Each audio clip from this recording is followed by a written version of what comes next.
एक कंपनी में जब कोई एक एम्प्लॉय रिज़ाइन करता है और वो दूसरी कंपनी में स्विच करता है तो ये टर्म रेजिग्नेशन कहलाता है। लेकिन ये ग्रेट रेजिग्नेशन क्या है? हो सकता है आपने इस टर्म को पहली बार सुना है। और मैं क्यों इसको बता रहा हूँ, मैं तो ज़्यादातर स्टूडेंट की लाइफ से रिलेटेड वीडियोस बनाता था। मुझे क्या ज़रूरत थी इस ग्रेट रेजिग्नेशन के टर्म के बारे में बताने की? तो मैं आपको बताऊँ, चूँकि मैं स्टूडेंट के फ्यूचर की भी बात करता हूँ, चूँकि मैं स्टूडेंट को उनके जॉब की सिक्योरिटी के बारे में बताता हूँ, चूँकि मैं स्टूडेंट को उनके फ्यूचर में क्या प्रोस्पेक्ट हैं, कौन सी जॉब अच्छी कर सकते हैं, ये सारी चीज़ें बताता हूँ। तो आज मुझे एज ए करियर गाइड होने के नाते मुझे अपने स्टूडेंट के लिए ये ग्रेट रेजिग्नेशन टर्म के बारे में भी बताना बहुत ज़रूरी पड़ जाता है। तो आज के इस वीडियो में हम आपको ये बताएंगे कि ग्रेट रेजिग्नेशन क्या है, ये यूएसए में ही क्यों इम्पैक्ट कर रहा है और क्या इसका इंडिया में भी इम्पैक्ट हो सकता है, और आखिर कौन कौन से फोर्सेज हैं जिनके कारण ये ग्रेट रेजिग्नेशन ड्राइव हुआ या ग्रेट रेजिग्नेशन की वेव ट्रिगर हुई।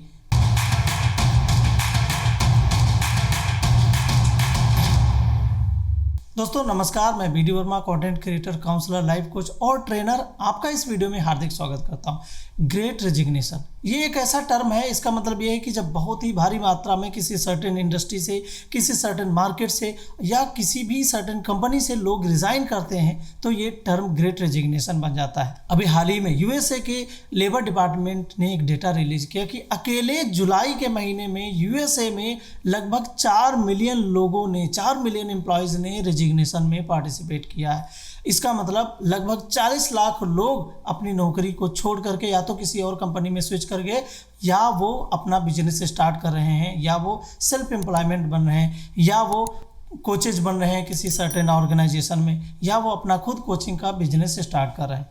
मैं आपको एक बात बताना चाहता हूँ दोस्तों, कौन कौन से फोर्सेज हैं जो इस ग्रेट रेजिग्नेशन को ड्राइव कर रहे हैं। 40 लाख लोग, और इससे कौन कौन सी इंडस्ट्री प्रभावित हुई हैं वो भी मैं आपको बता रहा हूं। दोस्तों सबसे ज़्यादा जो इंडस्ट्री प्रभावित हुई है वो है नंबर 1 आईटी इंडस्ट्री और number 2 health care sector.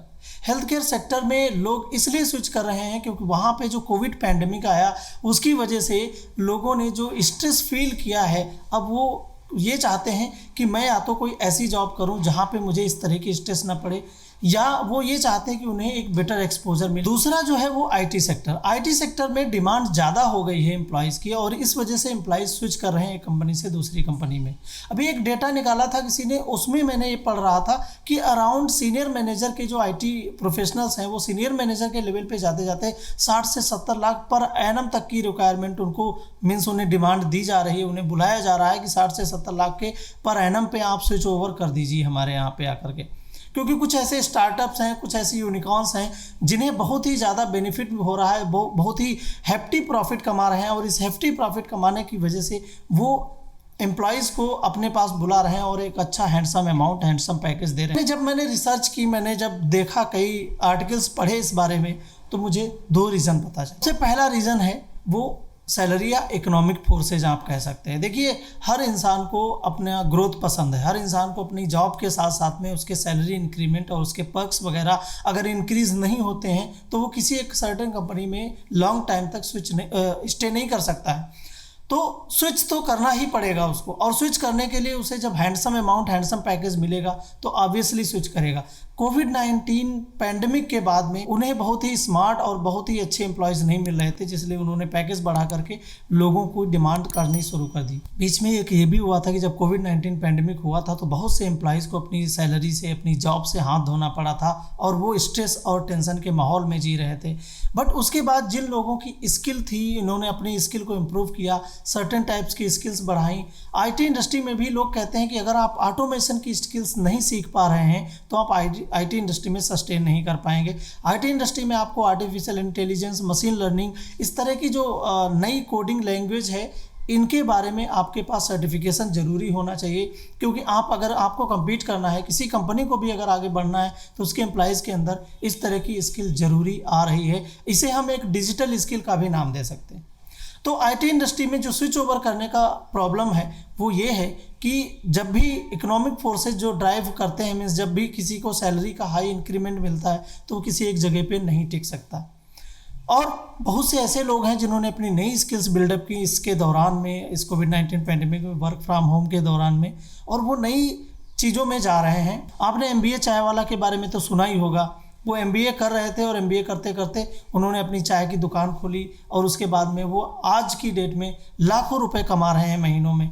But वो क्या कर रहे थे, उन्होंने अपने MBA को ड्रॉप आउट कर दिया, बट उन्होंने अपनी चाय के बिजनेस पे फोकस किया और उसे एज ए चाय का एंटरप्रेन्योर बना लिया। ऐसे बहुत से ऑप्शंस आपके लिए खुले हुए हैं और आप इधर अपने आप को स्विच कर सकते हैं। अगर आप सेल्फ एम्प्लॉयमेंट करना चाहते हैं, अगर आप अपना बिजनेस या एंटरप्रेन्योर बनना चाहते हैं, तो आपको किसी नौकरी करने की ज़रूरत नहीं है, क्योंकि इस कोविड-19 पैंडेमिक के दौरान बहुत कुछ लोगों ने अपनी स्किल्स में डेवलपमेंट किया हो।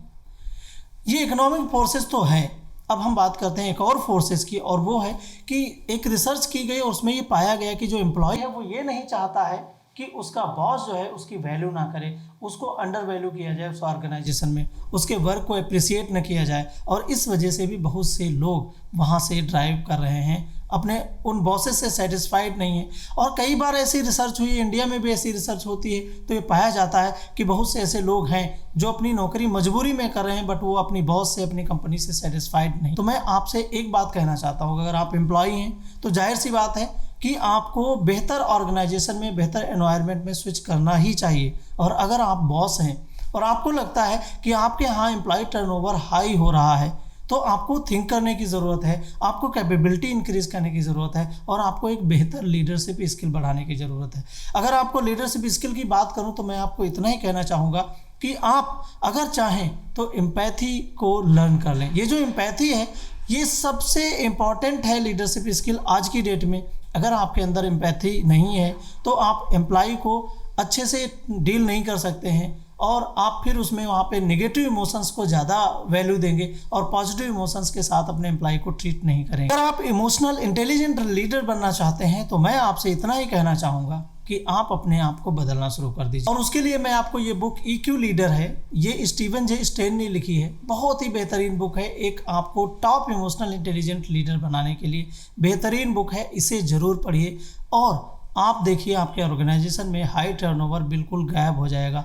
आप एम्प्लॉय को जब अप्रिसिएट करना शुरू करेंगे, जब आप अपने एम्प्लॉय को इस तरह से हैंडल करेंगे कि आप उसके साथ एम्पैथेटिकली बिहेव करेंगे, आपका एम्प्लॉय आपका मुरीद हो जाएगा और आपके ऑर्गेनाइजेशन में लॉन्ग टाइम तक स्टे करेगा। दोस्तों, इस बुक में एक और बात बताई है कि बहुत सी ऐसी कंपनियां हैं जो सिर्फ इसलिए ख़त्म हो जाती हैं, इसलिए बेकार हो जाती हैं, इसलिए वाइंड अप हो जाती हैं क्योंकि वहाँ के जो लीडर्स होते हैं उनका जो रिजिड एटीट्यूड होता है उसके कारण। तो मैं आपसे इतना ही कहना चाहता हूं कि आप एम्प्लॉय हैप्पीनेस प्रोग्राम्स के ज़रिए आप अपनी कंपनी में एम्प्लॉयज़ के अंदर सेटिस्फैक्शन भर सकते हैं, आप मोटिवेशन भर सकते हैं और आप अपने लीडर्स को ये चीज़ सिखा सकते हैं कि किस तरह से आप अपने एम्प्लॉय के साथ ट्रीटमेंट करें और एम्पैथी क्या होती है, एम्पैथी को कैसे डेवलप करना चाहिए, क्योंकि empathy is not a born quality, it is a skill and it can be developed at any time. मिलते हैं एक और नए वीडियो के साथ, तब तक के लिए आप अगर एम्प्लॉय हैं और आप कहीं इस तरह से प्रेशर झेल रहे हैं तो बेहतर है कि आप स्विच कर लीजिए दूसरी कंपनी में। बहुत से मौके आएंगे, बहुत कुछ होगा, लेकिन आप अगर स्ट्रेसफुल लाइफ जिएंगे तो आपकी लाइफ शॉर्ट होती चली जाएगी। और कंपनी के लिए मेरी यही रिक्वेस्ट है, अगर आप लीडर हैं, अगर आप बॉस हैं या कंपनी के की पर्सन हैं, तो आप जल्दी से अपने ऑर्गेनाइजेशन में एक एम्प्लॉय हैप्पीनेस प्रोग्राम जरूर ऑर्गेनाइज करिए जो आपके एम्प्लॉयज़ को मोटिवेट करेगा, आपके एम्प्लॉयज़ में सेटिस्फैक्शन लाएगा। I wish you all the very best for your future and life. BD Verma signing off. नमस्कार।